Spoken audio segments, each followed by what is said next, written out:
weekend's over. What do we do now? We study, and that sucks. When and where to study. Sometimes you have other obligations or classes back to back, but if you have a class and you have free time after, you're most motivated and you're in the mindset of that class. So do your homework for that class right after the class. If it's like a reading like 20 pages, just go back to your dorm, go to the library right after you get out of class and just get it over with then.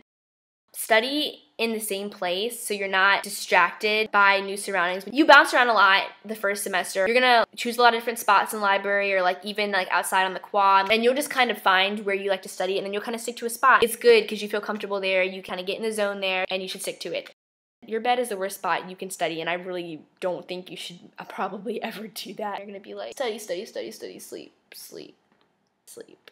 So how do you study? Before you study, you're gonna wanna ask yourself like 3 main questions. What do I think my teacher wants me to know? How is this information related to what we learned in class? And then does this relate to my other classes? Because sometimes making connections really helps. Really the main one is, what do you think your teacher wants you to know? Sometimes teachers are nitpicky. They're gonna say, how old was Kevin in Pansies, the book? I don't know. If you think he's gonna test you on the age, then you're gonna probably want to study that. But if you think it's the kind of teacher who's gonna question you on concepts rather than like definitions, or if they're gonna do applications, like I said, learn your teacher and you're gonna study what you think they want you to study. Part of what makes college really hard is honestly the readings. You're gonna be reading a lot, painful amount of reading. By readings, I mean your textbook. Like they'll have you read chapters.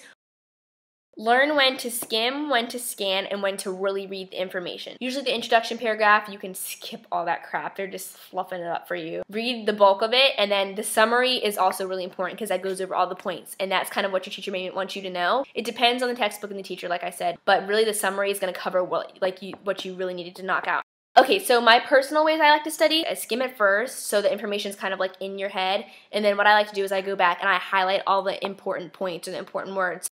Late night studying. If you've ever pulled an all-nighter before, you're gonna pull an all-nighter in 2 months when you go to college. I know they say like, oh, if you're tired, you're not soaking in information, so you need to take a 20-minute nap. No, okay? If you take a 20-minute nap, you're not gonna wake up. No. If it's 11 o'clock at night and you're studying and you're tired, they don't work.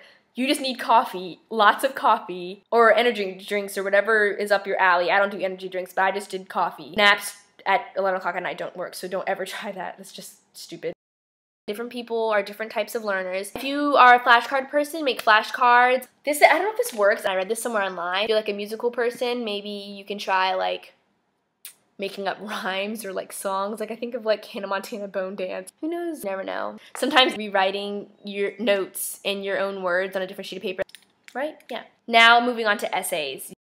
You're gonna wanna do an outline for all your essays. You'll learn this when you take like your first writing class for college. Topic sentences are like so important. Teachers will stress that to you. It's kind of like you're almost making like directions, like you're guiding your professor through your essay. What follows in your paragraph should be what your topic sentence is talking about. I know I'm giving you writing class, topic, your topic, your topic, and then go back and add like bullets, and then it's so much easier to write an essay that way if you create an outline beforehand.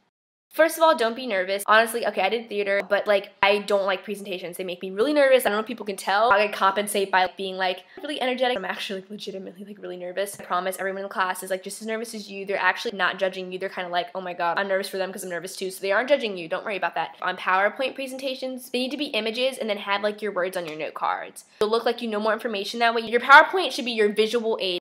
Habit is key here. Get into habits that you like, because what you learn now is what you'll live with later. The habits that you make freshman year will follow you throughout the rest of your college years.